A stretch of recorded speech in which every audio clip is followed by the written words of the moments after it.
The Cold War wasn't just a battle of nuclear stockpiles, spies, and ideological warfare. It was also a war fought over the very concept of what it means to be a woman. Between the late 1950s and 1980s, the second wave of feminism challenged traditional gender roles, fought for equal rights, and reshaped the political and cultural landscape of the United States and beyond. But this wasn't just about feminist organizing, it was also about reaction.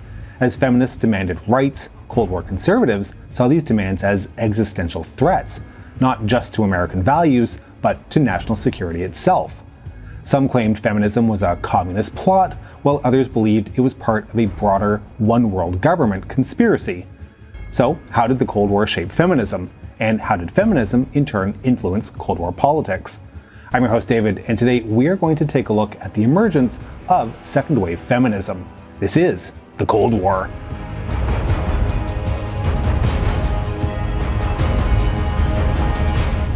Second-wave feminism didn't emerge out of nowhere. Its roots can be traced back to multiple historical forces, including the legacy of the suffrage movement, Second World War labor shifts, and post-war societal changes. In the 1940s, women were pushed out of the workforce as men returned from war. The cultural expectation was clear. After proving they could do men's work in factories and offices, women were supposed to go back home. But not everyone did, as they were told. During the McCarthy era, feminism and leftist politics were tightly linked, sometimes dangerously so. Many feminist activists had backgrounds in the Communist Party or broader progressive movements, but the Red Scare forced them to downplay or even erase those connections. By the 1960s, feminists were taking a new approach.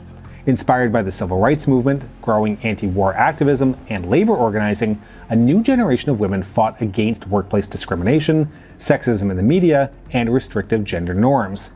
Yet feminism had to contend with an era defined by paranoia. As feminists organized, Cold War conservatives saw a different story unfolding. To them, feminism wasn't just a domestic movement, it was part of a broader Soviet plot to undermine American families, morality, and social order. But despite this, by the 1960s, feminism was no longer a whisper, it was a roar. From university campuses to legislative chambers across the nation, women demanded equal pay, reproductive rights, and protections against workplace discrimination. One of the first major flashpoints? The publication of The Feminine Mystique in 1963. Betty Friedan's book exposed the problem that has no name, a sense of dissatisfaction and confinement felt by many suburban housewives. It wasn't just about washing dishes and vacuuming floors. It was about autonomy, identity, and the right to shape one's own future. Feminists quickly moved from consciousness-raising groups to concrete political action. In 1966, Friedan and others founded NOW, the National Organization for Women, to push for legal reforms. Soon after, activists secured key victories, like Title IX in 1972, which banned sex discrimination in education, and Roe v. Wade in 1973, which legalized abortion. But not all feminism was the same. While liberal feminists worked within the system, radical feminists, influenced by the New Left and anti-war movements, wanted to tear down the entire patriarchal structure. Groups like the Red Stockings and the Women's Liberation Movement challenged not just laws, but the entire culture that kept women in secondary roles. The struggle wasn't just about equality, it was about survival. And in a Cold War world, survival meant navigating not just domestic politics, but global ideological battles. After all, we've well established in previous episodes that the Cold War wasn't just fought with nuclear weapons and espionage. It was also fought in the realm of ideas, and feminism became a powerful tool in the battle between the US and the Soviet Union. Both sides claimed to champion women's rights, at least when it was politically convenient anyway. American leaders promoted feminism, at least in theory, to showcase the superiority of capitalism. The US pointed to the expansion of women's rights as proof that democracy worked. But at home, feminists were often labeled as radicals, communists, or even threats to national security. The USSR, on the other hand, claimed to have already achieved gender equality. Soviet propaganda highlighted the fact that women worked in factories, held political office, and served in the military. But reality was more complicated. Soviet women were still expected to be mothers and primary caregivers on top of their outside jobs, and feminist activism was often crushed if it criticized the state. In 1975, the United Nations International Women's Year Conference in Mexico City became a Cold War battleground. The conference, meant to be a global discussion of women's rights, quickly devolved into an ideological clash. Soviet-backed delegations accused Western feminists of ignoring economic justice, while US conservatives claimed feminism was being hijacked by communists and anti-American forces. But if grade 9 science taught me nothing else, for every action, there is a reaction. As feminists pushed for equality, a powerful conservative counter-movement rose to stop them. To conservatives, feminism wasn't just about gender, it was about dismantling American traditions. They saw the push for equal rights as an attack on the nuclear family, religious values, and even national security. Some believed feminism was a Trojan horse for communism designed to weaken the US from within. And leading the charge was Phyllis Schlafly, a staunch opponent of the ERA, the Equal Rights Amendment. Schlafly argued that feminism would destroy traditional womanhood, force women into the military, and undermine the role of mothers. She organized the Stop ERA movement, with STOP an acronym for Stop Taking Our Privileges. She also rallied conservative women to oppose what she saw as a radical feminist agenda. Schlafly and her supporters used Cold War rhetoric to paint feminism as a destabilizing force.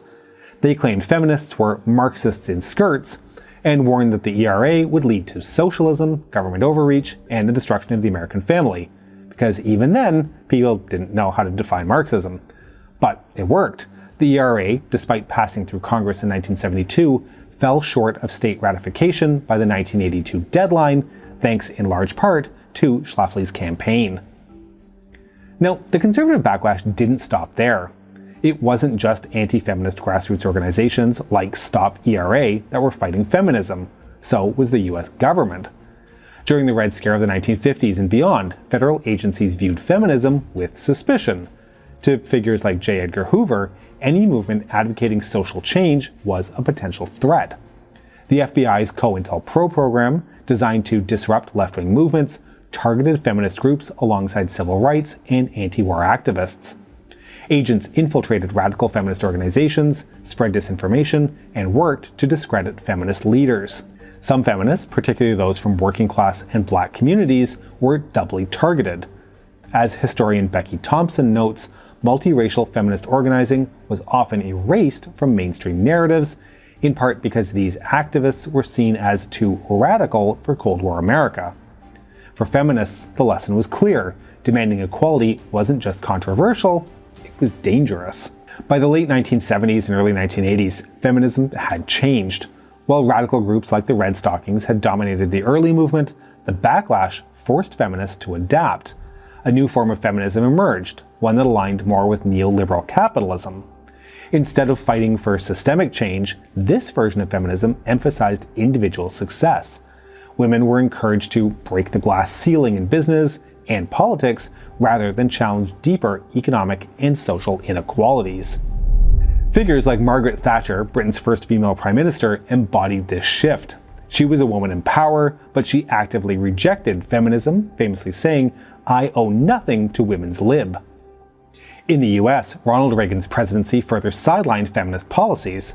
His administration cut funding for women's programs and opposed the ERA, while simultaneously promoting women like Jeane Kirkpatrick, the first female US ambassador to the United Nations, as proof that women could succeed under conservatism. By the end of the Cold War, feminism had survived, but it had been reshaped by the battle. As the Berlin Wall crumbled and the Soviet Union dissolved, the Cold War came to an end. But the ideological battles that defined second-wave feminism didn't simply disappear, they evolved. For decades, feminism had been shaped by Cold War politics. The US and Soviet Union had used women's rights as ideological weapons, with each side claiming superiority. But with the Cold War over, the geopolitical landscape shifted. In the former Soviet bloc, women saw both gains and setbacks. While they had enjoyed state-supported employment and legal equality, the collapse of communism led to widespread economic instability. Many women lost jobs and social benefits, and feminist organizing faced new challenges in societies now skeptical of state-imposed equality. In the US, feminism entered a new era of the culture wars. With no more Soviet enemy to fight, conservatives turned their full attention to domestic social issues, including abortion, LGBTQ+ rights, and the role of women in society. The 1990s saw an increase in attacks on feminism from the religious right, with figures like Pat Buchanan and Phyllis Schlafly claiming that feminism had weakened America. Meanwhile, feminists grappled with internal debates about race, class, and sexual identity, leading to the rise of third-wave feminism. Even though the Cold War officially ended in 1991, its impact on feminism is still felt today. As Cold War fears faded, feminism became more aligned with individual success rather than collective activism. Corporate feminism, focused on getting women into boardrooms rather than addressing systemic inequalities, became dominant. Many of those battles of the second wave, abortion rights, LGBTQ+ rights, and gender roles, are still being fought today. Conservatives continue to use Cold War-era rhetoric, portraying feminism as a destabilizing force that threatens traditional values. With the Cold War's end, feminism also became more global. In many post-communist nations, women's rights movements emerged to address new economic and political realities. At the same time, international organizations like the UN continued to push for gender equality on a worldwide scale. Ironically, while the USSR once championed women's equality as a state policy, modern Russia, under Vladimir Putin, has embraced a return to conservative gender roles, portraying feminism as a Western threat. The Cold War shaped second-wave feminism in ways that still resonate today. From conservative backlash to neoliberal feminism, from FBI surveillance to international conferences, the fight for gender equality was always entangled with global politics. But one thing is clear, feminism didn't end with the Cold War.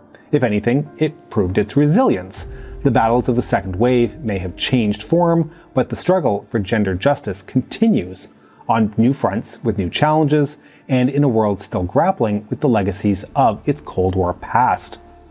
As 2025 has reminded me more times than I can count, what's old is new again. We hope you've enjoyed this episode, and to make sure you don't miss our future work, please make sure you subscribe to our channel and have pressed the bell button, which is currently marching in solidarity that all people are created equal and are deserving of respect, justice, and opportunity. Please consider supporting us on Patreon at patreon.com/thecoldwar or through YouTube membership. We can be reached via email at thecoldwarchannel@gmail.com. This is The Cold War Channel, and as we think about the Cold War, please remember that history is shades of gray and rarely black and white.